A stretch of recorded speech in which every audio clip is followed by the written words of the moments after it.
सिर्फ 2 महीने में महंगाई का खात्मा कर दिया। बहुत खूब। एक बहुत ही खौफनाक किस्म का आप समझिए स्नोबॉल इफेक्ट होगा और जाहिर है कि उसका जो शिकार होगा वो आम आदमी होगा। मिफ्ता साहब अब मुस्कुराने से आगे चले गए हैं। श्रीलंका वाली खुदा न खास्ता वो वाली सूरत हाल हो या ना हो, लेकिन ये तय है कि मिफ्ता इस्माइल बगैर कपड़ों के भागते हुए नजर आएंगे। अपना फुल्का खुद उड़वा रहे हैं, अपना मजाक खुद उड़वा रहे हैं। ये जो मरियम साहबा का है, इसलिए मैं जिक्र कर रहा हूँ कि इससे एक पता लगता है कि मरियम का इन्फ्लुएंस कितना है। अच्छा, इसमें कसूर कुत्तों का भी है। ये इतना कुत्तापना कर रहे होते हैं कि उनकी प्रायोरिटी खुद उनको नहीं पता होता कि यार उनको करना क्या है। नून लीग को भी पीपल्स पार्टी की जरूरत पड़ेगी पंजाब में। तनकीद की जितनी गोलाबारी हो रही है वो नून लीग पर हो रही है, तो पीपल्स पार्टी तो बहुत स्मार्टली खेल रही है।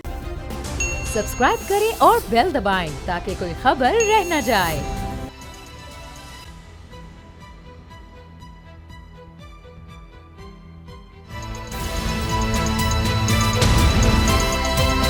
अब पता चला। बिस्मिल्लाहिर्रहमानिर्रहीम, अस्सलाम वालेकुम। मैं हूं मोहम्मद उसामा गाजी और आप देख रहे हैं अब पता चला। आज बात करेंगे महंगाई के नए तूफान पर जिसने जीना मुश्किल कर दिया है, रहबरों के रवैये पर जो अपने काम सीधे और आवाम के मुश्किल बना रहे हैं। पंजाब की सियासत में क्या चल रहा है इसका भी जायजा लेंगे। मुस्बत रिपोर्टिंग का बड़ा चर्चा है, सोचा आज हम भी एक मुस्बत प्रोग्राम कर लेते हैं। इसलिए सबसे पहले मैं मुत्तहिदा हुकूमत को मुबारकबाद देना चाहता हूं जो महंगाई मुकाओ मार्च करके इख्तिदार में आई। दावा यह था कि पुरानी हुकूमत नाअहल थी, नालायक थी, निकम्मी थी। ये लोग तजर्बाकार हैं। इन तजर्बाकारों की तजर्बाकारी देखें कि इन लोगों ने आते ही 2 महीने में, जी हाँ सिर्फ 2 महीने में महंगाई का खात्मा कर दिया। बहुत खूब। आप हैरान होंगे मगर हकीकत यही है कि पुराने पाकिस्तान से महंगाई का मुकम्मल खात्मा हो गया है, क्योंकि हुकूमत ने महंगाई का नाम बदलकर मुश्किल फैसले रख दिया है। अब आपको हुकूमती वज़रा के लबों पर कहीं महंगाई का तज़किरा नहीं मिलेगा, बस मुश्किल फैसलों का चर्चा होगा। पीटीआई की हुकूमत ने पेट्रोल पर सब्सिडी दी थी, वो गलत थी, मुल्क दुश्मनी थी। 16 जमातों की इत्तिहादी इस हुकूमत ने जो एक हफ्ते में 60 रुपए पेट्रोल महंगा किया है, ये कौमी मफाद के ऐन मुताबिक है, अवामी उमंगों की तर्जुमानी है।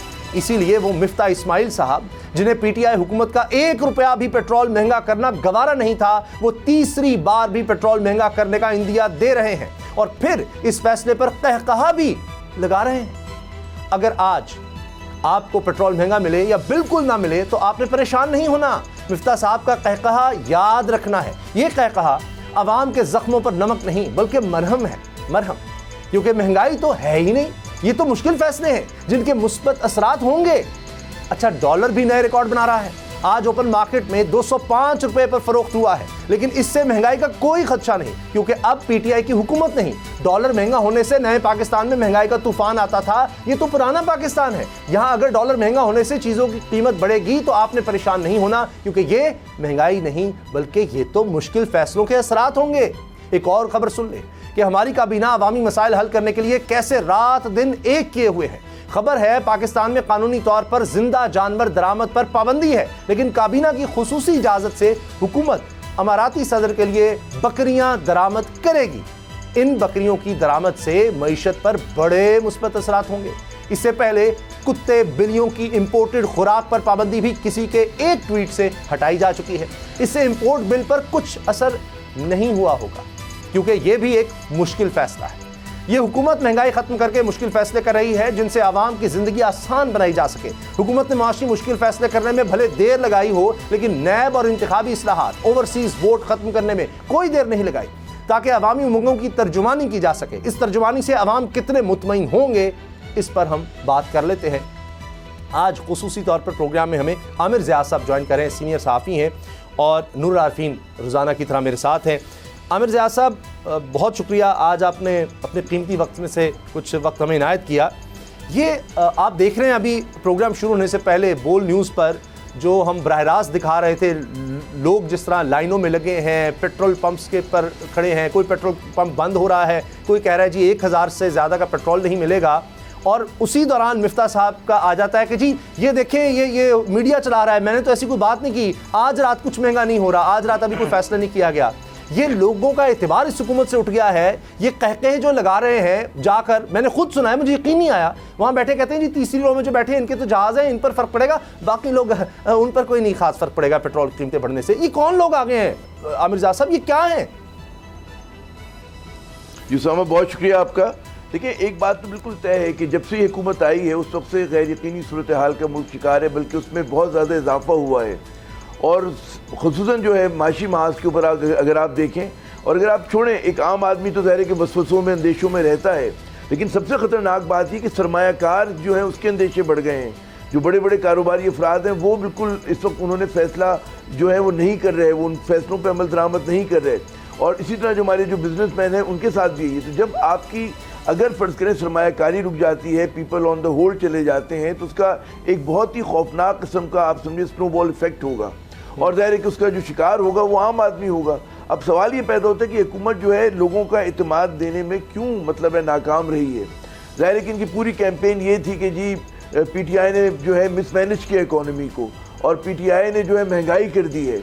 अब वो सब चीज़ें सामने आ रही हैं कि जी PTI ने जो नामसाइद हालात मिले थे कि वर्ल्ड कमोडिटी प्राइसेस ज़्यादा थी, और उसके बाद हमको ये भी पता है कि कोविड भी आया था, उसके बावजूद PTI ने एक ज़रा सा उनका एक प्रो पीपल जो था उनका एक स्टांस रहा है साथ प्रोग्राम की सूरत में, तो वो कोशिश करते थे कि मिटिगेट करें, कम करें लोगों पे जो बरह रास्त असरात आते हैं।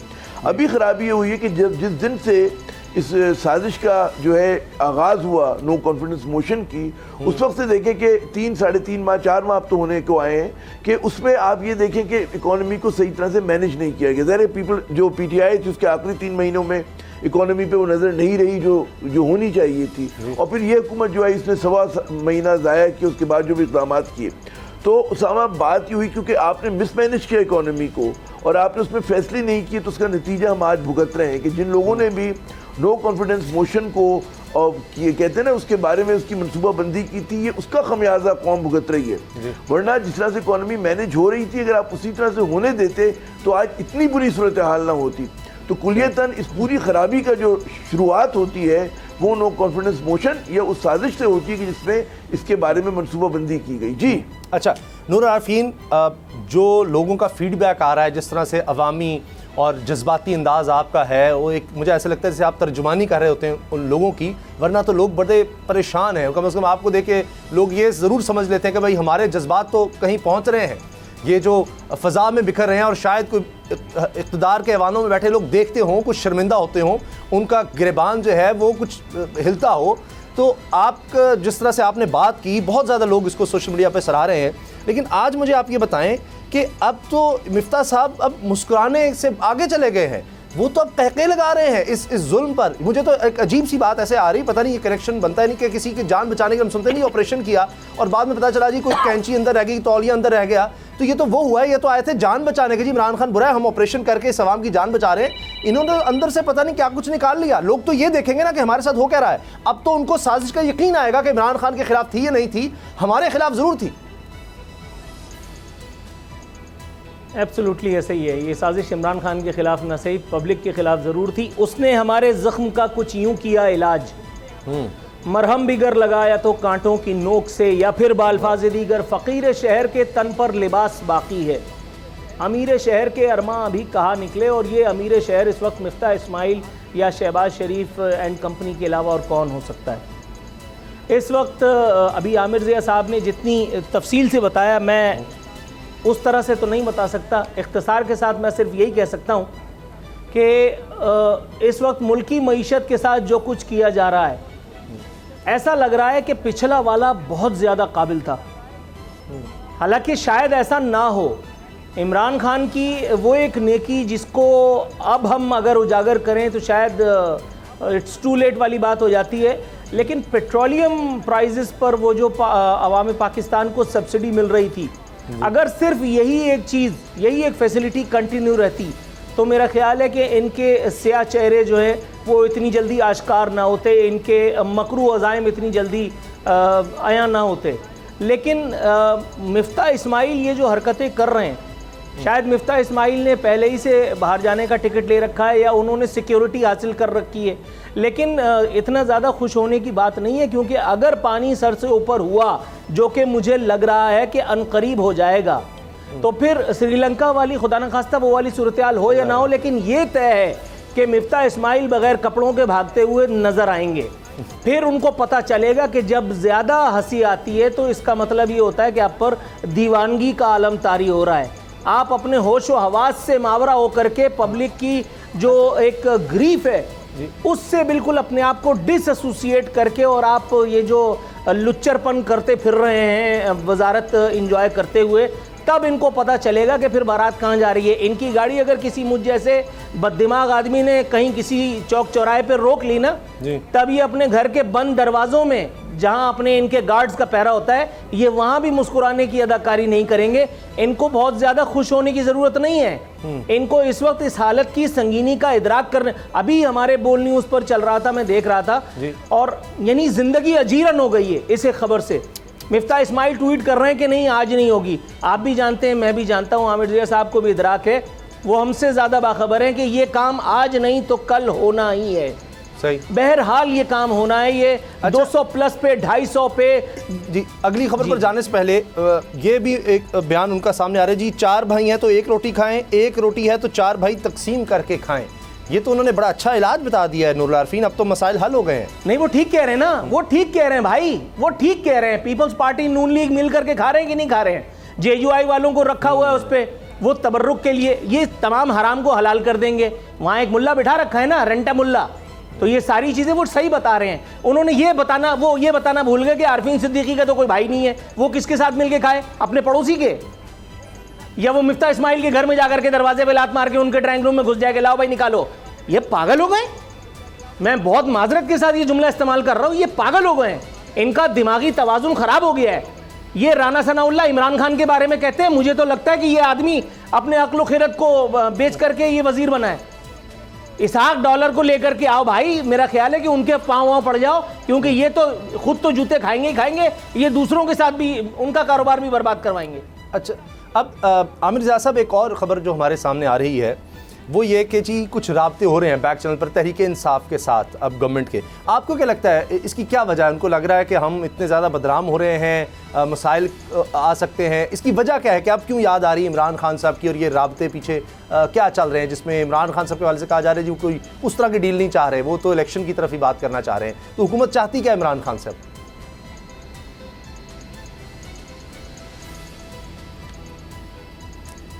जी आमिर साहब, ये आप मुझसे जी जी जी जी जी आमिर रज़ा साहब,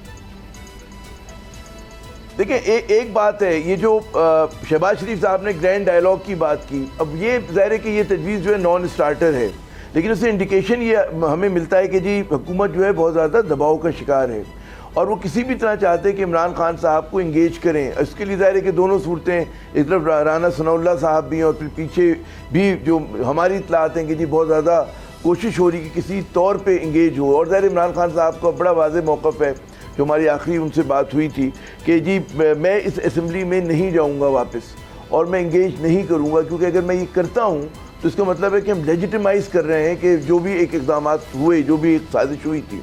तो यहाँ पर यह बात तो तय है। अब ज़ाहिर है कि हुकूमत को ये पता है कि ये ज़्यादा अरसे इस तरह खींच नहीं सकते, ये गैर यकीनी सूरत हाल चली। देखिए, मईशत को बहाल करना है तो उसकी पहली शर्त होती है सियासत में इस्तेकाम, और अगर आपको ग्रैंड डायलॉग भी करना है तो उसकी पहली शर्त ये होती है कि काबिल भरोसा लोग हों। अब यहाँ पर अगर नैबज़दा चेहरे हमारे सामने आ रहे हैं, और ये सबको पता है कि जी ऐसे लॉज में आप तब्दीली करें कि जिसको सिर्फ फ़ायदा जो है शरीफ ख़ानदान या उनके करीबी जो दोस्त हैं, हवारी हैं या पार्टी के लोग हैं, उनको पहुँचना है, तो ज़ाहिर है कि उसमें फिर एतमाद की फ़ज़ा नहीं हो सकती, उसमें ग्रैंड डायलॉग नहीं हो सकता। ग्रैंड डायलॉग के लिए अब बोर्ड होना बहुत ज़रूरी है। और अगर आप ये कहें कि जी ग्रैंड डायलॉग का मतलब ये है कि वो जो जिन लोगों पे बदनवानी के इल्ज़ाम हैं और जो लोग जो हैं नेकोकार हैं, जिन्होंने इस मुल्क के लिए अच्छा काम किया है, उन सबको हम एक ही पलड़े में रख दें, तो वो बात बनती नहीं, मंतकी बात नहीं है। तो ज़ाहिर है कि एक शदीद ख्वाहिश है कि जी इमरान खान साहब को इंगेज किया जाए, उनके जो है रवैये में नरमी लाई जाए।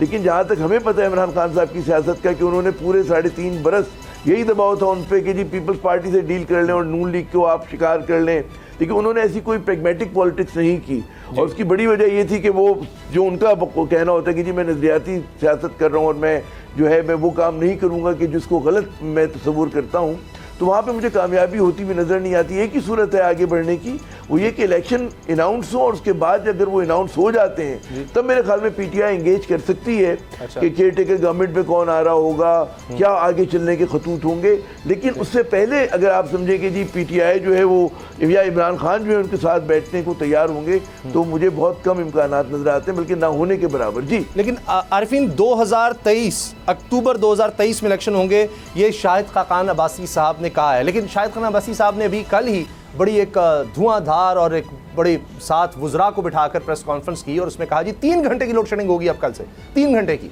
तो वो किसी ने सवाल किया तो मैंने ट्विटर पर उसका जवाब दिया जी कि उन्होंने सवाल किया जी आपके इलाके में क्या सूरत हाल है, ये दुरुस्त है कि 3 घंटे लोड शेडिंग हो रही है? मैंने कहा हाँ जी बिल्कुल दुरुस्त है, लेकिन ये सुबह दोपहर शाम रात ये खुराक दी जा रही है 3-3 घंटे की करके, तो ये 12 घंटे से ज़्यादा ही हमें खुराक मिल रही है, यकीन जानिए।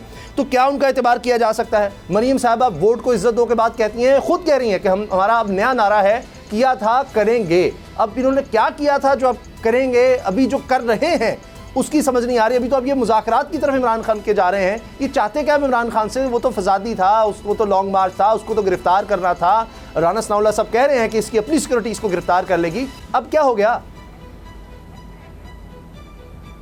अच्छा, ईमानदारी की बात मैं बताऊं, इस वक्त मुल्क के आम आदमी का मसला राना सनाउल्लाह या इमरान खान नहीं है। इस वक्त एक आम आदमी का मसला है ये बढ़ती महंगाई, ये इक्तिसादियात और ये इस तरह की सकील गुफ्तगू एक आम आदमी के पल्ले ना पड़ती है, ना उसका ये एरिया ऑफ इंटरेस्ट है। उसको सिर्फ ये पता होना चाहिए कि उसकी ज़िंदगी गुजारने के लिए उसको तमाम साधन मुहैया हैं या नहीं। इमरान खान कितने हैंडसम थे, वो वर्ल्ड कप जीत करके लाए थे, वो इमाम काबा के पोते थे, इससे सानू की मोड पे लगा हुआ आदमी। लेकिन ये जो हुकूमत है ये अपनी हर हरकत से इमरान खान को रहमतुल्लाह अलैह बनाने पर तुली हुई है। न जाने क्यों, मुझे नहीं समझ में आ रहा। इनकी प्रायोरिटी बिल्कुल सेट नहीं है, इनकी तरजीहात पता नहीं क्या है। ये कभी ग्रैंड डायलॉग का शोशा छोड़ देते हैं, ये कभी कुछ और कहते हैं, कभी कुछ और हरकतें कर रहे होते हैं। मरियम नवाज़ जो कुछ कहें, मैं उनके बारे में कुछ कह करके बिलावजह शर्मसार ख़ुद को नहीं करना चाहता, लेकिन इनकी तरजीह नहीं है अवाम को रिलीफ देना। अब आप देखें, कल तक जो लोग एक दूसरे को पेट फाड़ने की बातें किया करते थे, अली बाबा 40 चोर वाली बातें किया करते थे, वो गले में हाथ डाल करके और जय और वीरू वाली जो है वो गाने गा रहे हैं, ये दोस्ती हम नहीं तोड़ेंगे। मतलब शोले पार्ट 2 आना ही रह गया है। अब शहबाज शरीफ और आसिफ अली जरदारी इसी तरह से लोगों को काबिल कबूल नज़र आते हैं कि उनको पर्दे सीमी पर हम देख करके और अपना दिल बहला लें, क्योंकि प्रैक्टिकली तो ये कुछ करते नज़र नहीं आ रहे हैं। ये कभी ग्रैंड डायलॉग के शोशे छोड़ रहे हैं, ये कभी कुछ और। भाई इस वक्त आप अपने आप जी आप अवाम की बात करते हैं, बिल्कुल सही है, और जाहिर है कि उनके जज्बात हैं, आप उनकी तर्जमानी एक तरह से मैं समझ करता हूं बहुत अच्छा। लेकिन देखिए, उनको इतनी फिक्र है, आप इंसानों की बात करें अवाम की, आप देखिए कुत्तों की इतनी फिक्र है। क्या कभी किसी ने पाकिस्तान में सोचा है इस तरह? एक ट्वीट होता है, मरियम ने फौरी एक्शन लिया और मिफ्ताह इस्माइल को कहा कि प्लीज़ लुक इनटू दिस, इसको फौरी तौर पर इसका देखें, और फिर उसके बाद कुत्तों की जो इंपोर्टेड खुराक है उस पर से पाबंदी हटा ली जाती है। इतना दर्द आपने कभी देखा है किसी हुकूमत के लिए? आप आवाम की बात, आप कह रहे हैं तरजीहात ही नहीं है। भाई कुत्ते शामिल हैं तरजीहात में, आप इंसानों की किस तरह बात कर रहे हैं? वो तो बहुत आगे होंगे। 200 लोग वजारत मजहबी अमूर ले जा रही है हज के लिए, 200, जिनमें ड्राइवर और पता नहीं और कौन लोग हैं। कि ये दर्द है उनको, जानवरों से, कुत्तों से लेकर और दीगर लोगों का, कि उनको हज पर ले जाया जा रहा है। अब मुझे तो ये भी नहीं पता कि ये हज जायज़ भी है नहीं, क्योंकि कुरान पाक में तो है जिसमें इस्तिताअत हो। इससे वाज़ेह है कि जो शख्स जाए वो अपने पल्ले से पैसे खर्च करके जाए, इस्तिताअत है तो खर्च करेगा। ये तो अफसरान भी साथ जा रहे हैं, तो फिर भी देखिए हुकूमत को दर्द तो नज़र आ रहा है। मरियम ने कुत्तों की खुराक के हवाले से वो जो ट्वीट किया था, उससे पहले जी आरफीन जी आमिर साहब प्लीज़। चले, अगर आप नहीं, आरफीन से अगर आपने सवाल किया, मैं जरा नहीं कोई बात नहीं, मुझे पता है आप शायद बड़ा अफसोसनाक था। मैं ये कह रहा था कि बड़ा ये जो एक बड़ा मज़े का खेज बात भी है, ये नज़र भी आता है कि बड़ी इनसेंसिटिव लोग हैं ये लोग, कि बाज़ चीज़ें जो होती हैं, ये जो है ना कि कुत्ते बिल्लियों की खुराक, ये स्कैंडलस है। बात ये कि जो मतलब है कि ऐसे जानवर, ऐसे पेट्स आप लोग रख रहे हैं कि जिसके लिए आप जो है उनका शैम्पू भी बाहर से इंपोर्ट होता हो, उनके गले का पट्टा भी बाहर से इंपोर्ट होता हो, उनके खाने पीने की चीज़ें भी बाहर से इंपोर्ट होती हो।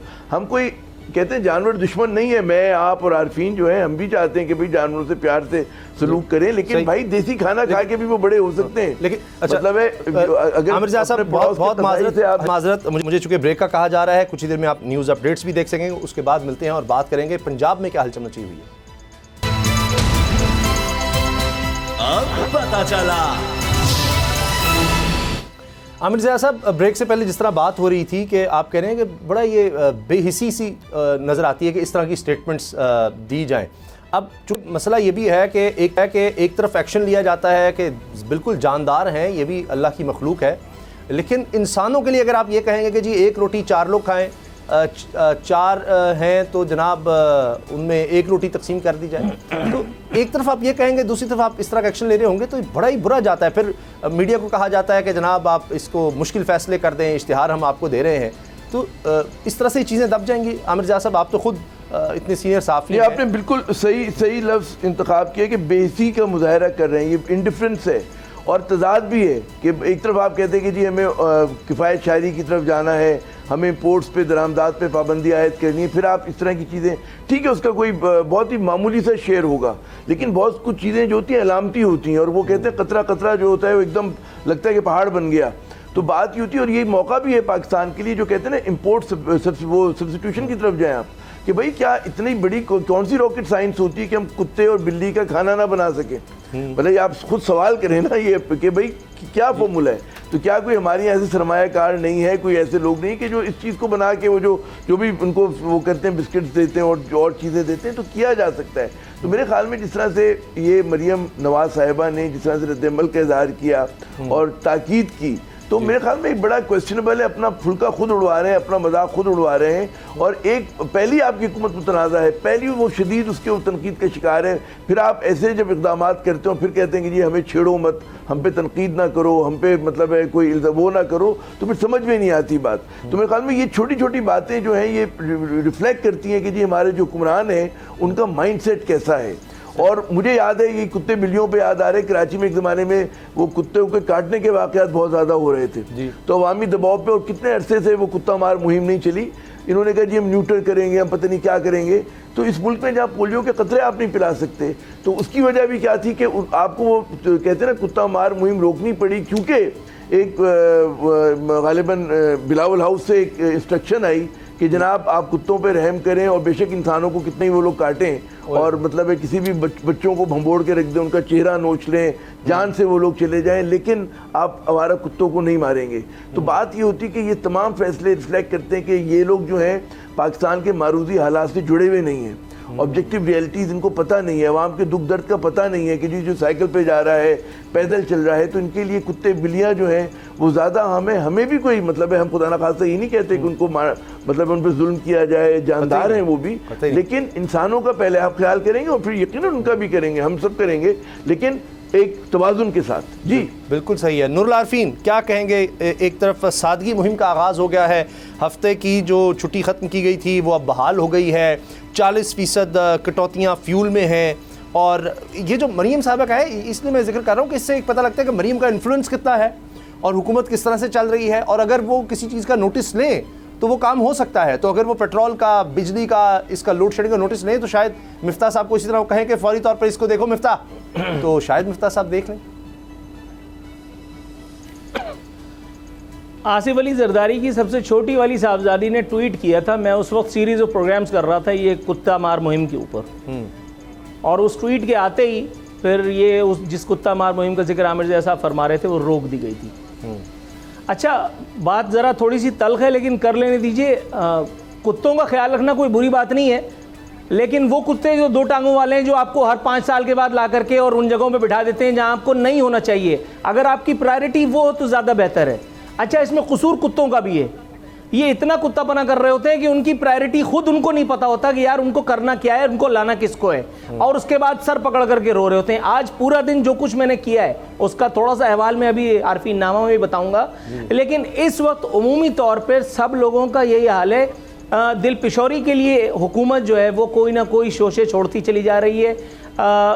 कुत्तों के बिस्किट, कुत्तों के शैम्पू, इंपोर्ट की चीज़ों पर वो जो रिलीफ दे करके वो जानवरों पे एहसानात जतला रहे हैं, दरहकीकत वो 2 टांगों वाले कुत्तों को उनकी औकात का बता रहे हैं कि तुम जैसे कुत्ते विद ऑल ड्यू रिस्पेक्ट हमें नहीं चाहिए, जो हमें जिनका अंगूठा हमें हर 5 साल बाद अजीज़ हो जाता है। हमें वो वाले कुत्ते जिनकी दुम निकली हुई है, जिनको हम टॉमी और पता नहीं क्या क्या नाम लेकर के बुलाते हैं, वो हमारी तरजीह है। तो यहाँ वो दूसरे वाले जो कुत्ते हैं उनको भी कम से कम ज़रा देखना चाहिए, उनको सोचना चाहिए। बात बड़ी कड़वी है, सकील है। शायद टीवी हिस्ट्री में पहली मरतबा इस किस्म की खुली गुफ्तगू हो रही होगी, कुछ लोगों की मर्जी के मुखालिफ हो रही होगी ये बात, लेकिन बात इसी तरह से है कमोबेश। अच्छा, अब सियासत पर दोबारा आएँ तो आमिर ज़िया साहब, इस वक्त जरदारी साहब लाहौर में गहमा गहमी नज़र आ रही है। कहा जा रहा है कि जी पंजाब की वजारत ख़जाना पर कुछ मामला तय नहीं हो पा रहे, पीपल्स पार्टी कहती है ये हमें मिले, यानी आप वही जो आपने कहा प्रायोरिटीज़ का एक मामला नज़र आ रहा है, तरजीहात।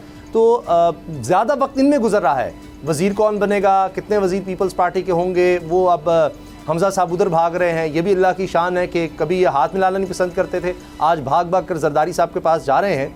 और ये भी फैसला किया है, जिस तरह कायरा साहब ने फरमाया, सीनियर लीडर हैं पीपल्स पार्टी के, जी 10 साल इकट्ठे चलना चाहते हैं जरदारी साहब और नवाज शरीफ साहब। और उसका एक हमें एक तरह से अंदाज़ा भी लगाने को मिल रहा है कि अब ये ज़िमनी इंतखाब जो होने जा रहा है, जो मुनीर अरकान डी सीट हुए, वो भी मिलकर लड़ने की बात हो रही है। तो इसका मतलब तो यह है कि नून लीग को भी पीपल्स पार्टी की ज़रूरत पड़ेगी पंजाब में। ये तो मैं दिहाइयों के बाद देख रहा हूँ।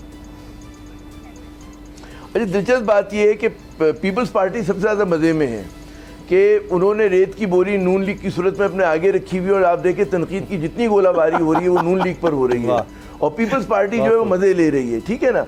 फिर दूसरी बात ये कि पंजाब में पीपल्स पार्टी के पास जो है, उनके पास रहनुमा तो है, लेकिन उनके पास वोट बैंक नहीं है।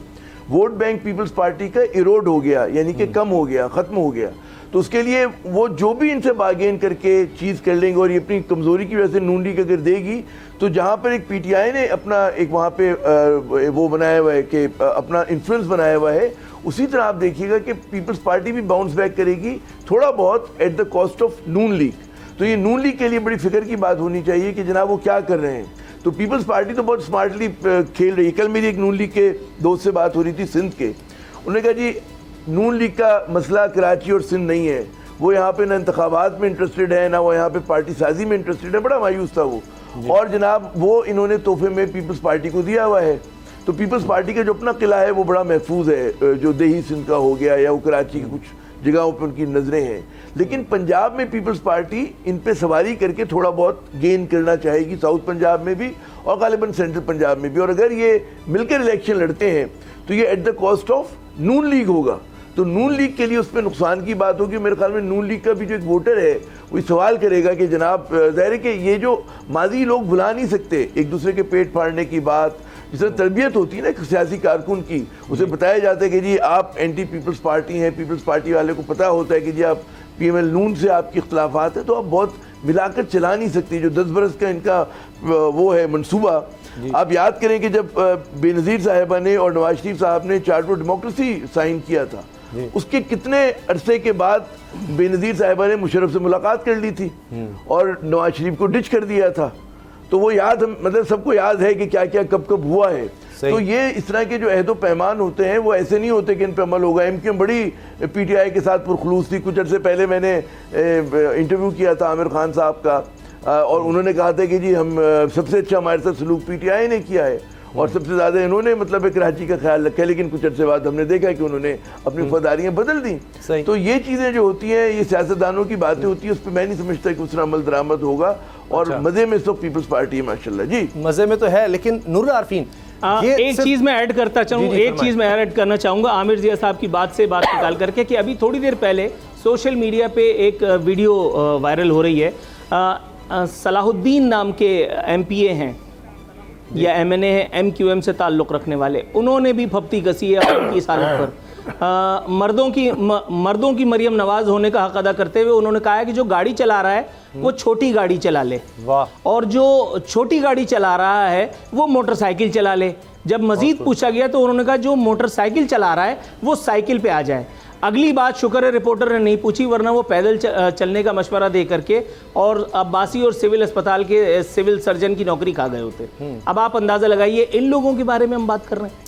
वैसे मुझे ख्याल आया कि बिजली ही बंद कर देनी चाहिए, और यानी 200-300 साल पहले तो बिजली के बगैर भी रहा जाता था, तो ये तो बड़ा आसान हो जाएगा। हमारी तो सारी गैस की ज़रूरत नहीं है, कोई 100 साल पहले गैस का भी कोई वजूद नहीं था।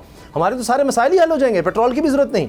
तो ये तो सादगी अगर इस तरह की अपनानी है तो बड़ा ही अच्छा उन्होंने वैसे मशवरा दिया है। लेकिन नूर आरफीन, 2 महीने, सिर्फ 2 महीने में ये क्या हो गया कि ये जमात अकेली तहरीक इंसाफ को हराने के लिए काफ़ी होती थी। पंजाब में नून लीग, सिंध में, कराची में peoples party, MQM, Khyber Pakhtunkhwa में मौलाना फजलुर रहमान, दीगर सारी जमातें। आज ये वक्त आ गया कि 16 जमातें मिलकर मुकाबला करेंगी सिर्फ 2 महीने में। कल मैं एक प्रोग्राम में हमदुल्ला साहब थे और साथ मुझे बिठा लिया जनाब, उन्होंने कहा कि चलें आप भी आ जाएं।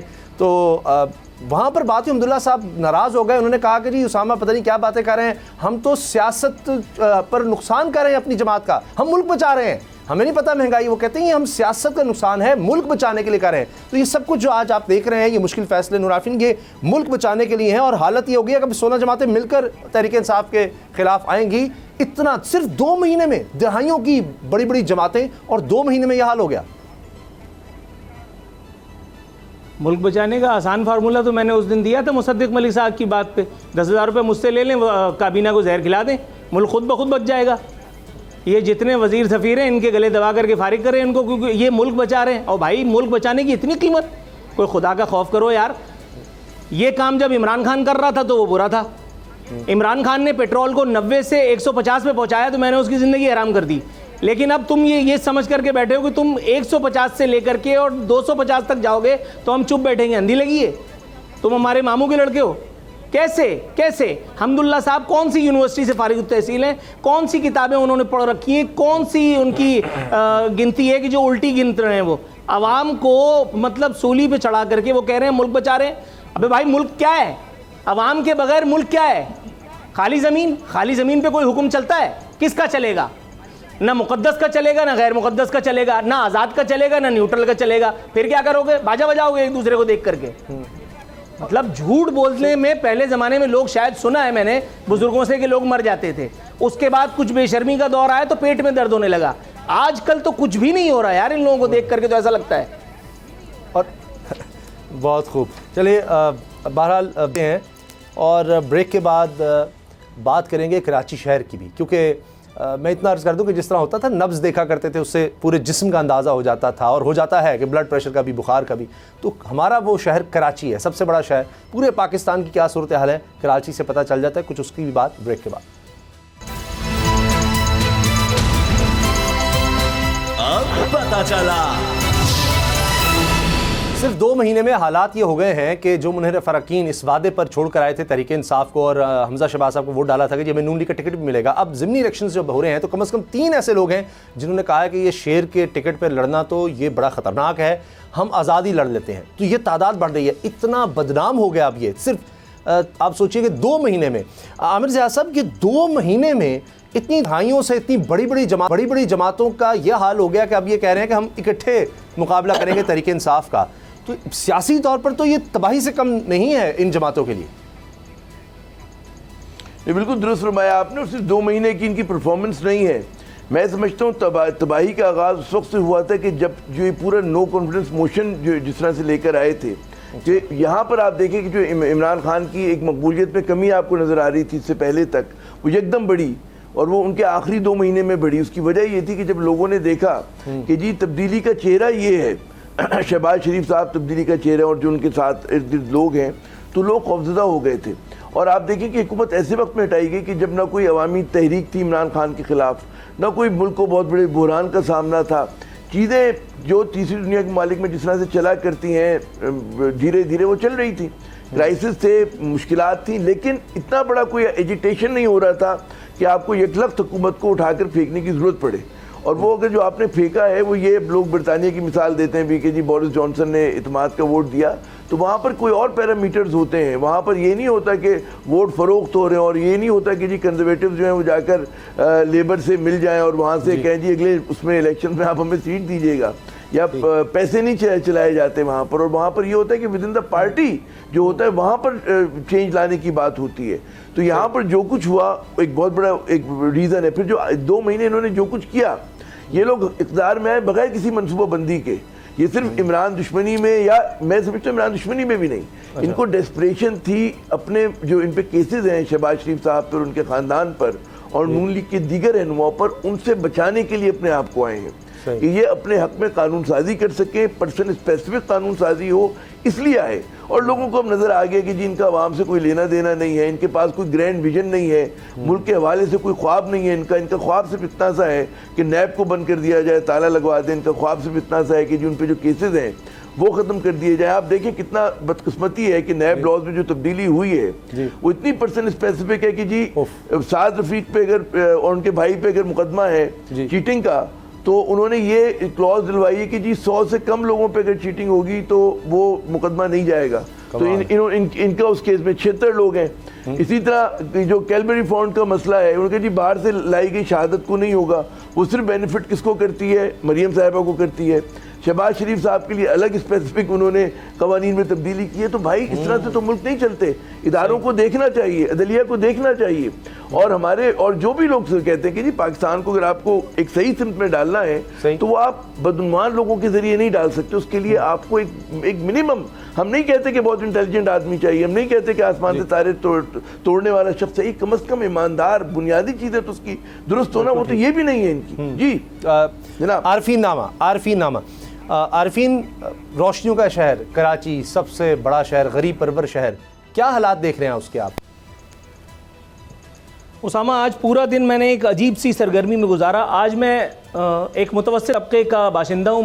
मैं उस मुतवस्सित तबके की एक मार्केट में, जो एशिया की सबसे बड़ी मार्केट कहलाई जाती है, मैं वहाँ तकरीबन घंटे से ज़्यादा पैदल चलता रहा, घूमता रहा। अच्छा। मुख्तलिफ लोगों से मुलाकात की। मिडिल क्लासिए और लोअर मिडिल क्लासिए वहाँ पे बसते हैं। बिलीव यू मी, कोई एक चेहरा मैंने तफक्कुर से आरी नहीं देखा।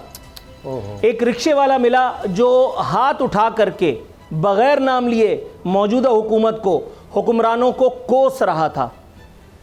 एक दर्जी से सरेराह मुलाकात हुई।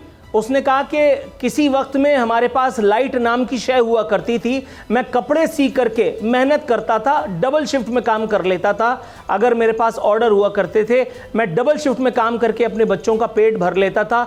अब मैं उससे गया। सबसे पहले मैं आपको ये बता दूं उसामा, मैंने उस मार्केट को ज़िंदगी में कभी इस आलम में नहीं देखा जिस आलम में मैंने आज देखा है। मैं समझा वहाँ शायद कर्फ्यू लगा हुआ है, वहाँ लोगों की आमद पर ऐसा लग रहा था कि जैसे ममानियत है। थोड़ा सा आगे बढ़ाऊं तो मैंने देखा 30% कम से कम दुकानें वहाँ बंद थी। दुकानों के बंद होने के बारे में मालूम हुआ कि जी मुख्तलिफ इदारों से उनके पास नोटिस आए हुए, क्योंकि वहाँ घी की, कुकिंग ऑयल की दुकानें वहाँ मौजूद थी। खुला घी और कुकिंग ऑयल बेचने पर पाबंदी चूँकि हमारी इस गरीब दुश्मन हुकूमत ने लगा दी है अपने तौर पर, यह अवाम की कोई मसीहाई का कारनामा सर अंजाम देने के चक्कर में, तो वो एक आम आदमी जो खुला घी और कुकिंग ऑयल ख़रीद करके अपने बच्चों के लिए खाना वगैरह बनवा लिया करता था, अब वो उससे भी गया। 30% लोगों को आपने ऐसे बेरोजगार कर दिया। सीएनजी और पेट्रोल की कीमतें, सीएनजी अब किसी आदमी की उसकी क़ुव्वत ख़रीद में नहीं है। मेरे ही घर के पास वो एक बड़ा सा सीएनजी पंप जो दिन रात मुझे आवन जावन में तंग किया करता था, बिलीव यू मी, तमाम मुलाजमीन को निकाल दिया गया। सीएनजी की स्टेशन को बर्बाद कर दिया है, उखाड़ करके अब वहाँ पे कोई शादी हॉल बनाने की तैयारियां की जा रही हैं। ये सिर्फ एक जगह की बात कर रहा हूँ। शारा फैसल पे जब मैं सफ़र कर रहा हूँ तो बिलीव करें या ना करें, शारा फैसल एक डिजर्टेड लुक दे रही है। अभी इस वक्त जब पेट्रोल पंप्स पे रश पड़ा है तो वो उस वजह से पड़ा है कि व्हाट्सएप पे लोगों को खबरें गई हैं कि जी हुकूमत एक मरतबा फिर पेट्रोलियम बम फायर करने के चक्कर में। जिन लोगों के पास, मेरी आने से पहले एक ताजिर से बात हो रही थी, उसने अपनी कावासाकी जो है वो सही करवा ली है। उसने अपनी लांसर गाड़ी खड़ी कर दी। उसने कहा मैं इससे ज़्यादा जलील नहीं हो सकता। बकौल एमपीए या एमएनए एमक्यूएम सलाउद्दीन के जो बड़ी गाड़ी चला रहे हैं वो छोटी पे आ जाए, छोटी जो चला रहे हैं वो मोटरसाइकिल पे आ जाए, और जो मोटरसाइकिल चला रहे हैं वो साइकिल पे आ जाएं। तो इस हुकूमत ने सादगी के चक्कर में आम आदमी के पेट पर पत्थर बांध दिया है। एक काम और किया है कि अपने जो चैंपियन है शहबाज शरीफ, उनकी सिक्योरिटी पर 50% कॉम्प्रोमाइज़ किया है। 50% सिक्योरिटी पे कॉम्प्रोमाइज़ करके भी क्या आपको लगता है कि ये वतन दोस्ती की तरफ कोई इशारा है? क्या आपको लगता है कि ये अवाम की मसीहाई के लिए इन्होंने ये काम किया है? 60% इन्होंने ख़त्म कर दिया है पेट्रोल, लेकिन 40% पेट्रोल अभी भी जिन मुस्तहिकीन का मुक़द्दस, आज़ाद, हर इदारे से, जिस इदारे की आप बात कर ले, 40% पेट्रोल भी पाकिस्तानी मईशत पर भारी है। क्यों उससे विड्रॉ नहीं किया? इसलिए कि इनकी अपनी नौकरी के वांदे हो जाएंगे, इसलिए कि जहाँ जहाँ मिन्नतें तिरले करके हुकूमत में आए, इक़्तिदार में आए हैं, ये उससे भी जाएंगे। इस वक्त कराची में ये हाल है। मैं 2 मरतबा जगह चेंज करके, पहले शारा फैसल और फिर कोरंगी के रूट को छोड़ करके दोबारा शारा फैसल में आया हूँ। जगह जगह लोड शेडिंग के खिलाफ मुजाहरे हो रहे हैं। गुलिस्तान जौहर की खबर अभी चल चुकी है। कोरंगी में इस वक्त अभी एक वबाल बरपा है। लोग पानी और बिजली के खिलाफ मुजाहरा करते हुए सड़क पे आ गए हैं। उसामा, मार्क माय वर्ड, कोई दिन जाता है कि ये जब ये दीवाने जिनके बच्चों के लिए रोटी का सामान इस वक्त नहीं है, जिनको तेल घी से आपने फारिग कर दिया, जिनको आपने बिजली की कीमतों से के बोझ से लाद दिया है, ये किसी वक्त सड़क पर निकल करके आ गए। इन लोगों को अपनी जान बचाना मुश्किल हो जाएगा, जो अपने आप को वजीर, सफ़ीर, मुशीर, वजीर आज़म, सदर पाकिस्तान और पता नहीं क्या क्या कहते फिर रहे हैं। बिलीव यू मी, मैंने इस शहर को इतना उजड़ा हुआ कभी नहीं देखा। मैंने नवाज शरीफ के दौर में भी यहाँ की मार्केट्स का बुरा असर देखा। मैंने जरदारी दौर में भी यहाँ की मार्केट्स का अमन व अमान की सूरत हाल में, जिस वक्त MQM और लियारी गैंग वॉर के कारिंदे हमारी जिंदगियों से फुटबॉल खेल रहे थे, उस वक्त भी हालात खराब थे। But I swear upon God, मैंने कभी इतना खराब हाल नहीं देखा। इस वक्त अल्लाह माफ करे, या एक आम आदमी चोरी छीना झपटी की तरफ जाएगा, या माशरे में बेरारवी और बदकारी को फरोग मिलेगा, और फिर कोई आलिम, कोई मुल्ला इसको गलत साबित नहीं कर सकता। फिर आपको वो हदीस सामने रखनी पड़ेगी कि इंसानी जिस्म को, इंसान को बचाने के लिए फिर अगर अल्लाह माफ़ करे माज़अल्लाह मुर्दार का गोश्त भी मिल रहा है तो वो भी खाया जाएगा। और दूसरी तरफ हालत ये है, जो मुलाकात हुई है वज़ीर आला पंजाब की जरदारी साहब से, उस पर हमारे चैनल पर जिस आप देख रहे हैं चल रहा है कि जी वर्किंग रिलेशनशिप इसको मजबूत करने की बात हुई है, अवामी खिदमत को आगे बढ़ाने की बात हुई है, और हालात जो हैं वो नूर आलफी ने आपको बता दिए हैं। आमिर ज़िया साहब का हम खुसूसी तौर पर शुक्रिया अदा करते हैं कि उन्होंने आज ख़ास तौर पर हमारे प्रोग्राम में शिरकत की। आमिर साहब आपका बहुत बहुत शुक्रिया। इंशाअल्लाह आपसे कल मुलाकात होगी। इजाज़त दीजिए, अल्लाह हाफ़िज़। अब पता चला। सब्सक्राइब करें और बेल दबाएं ताकि कोई खबर रह न जाए।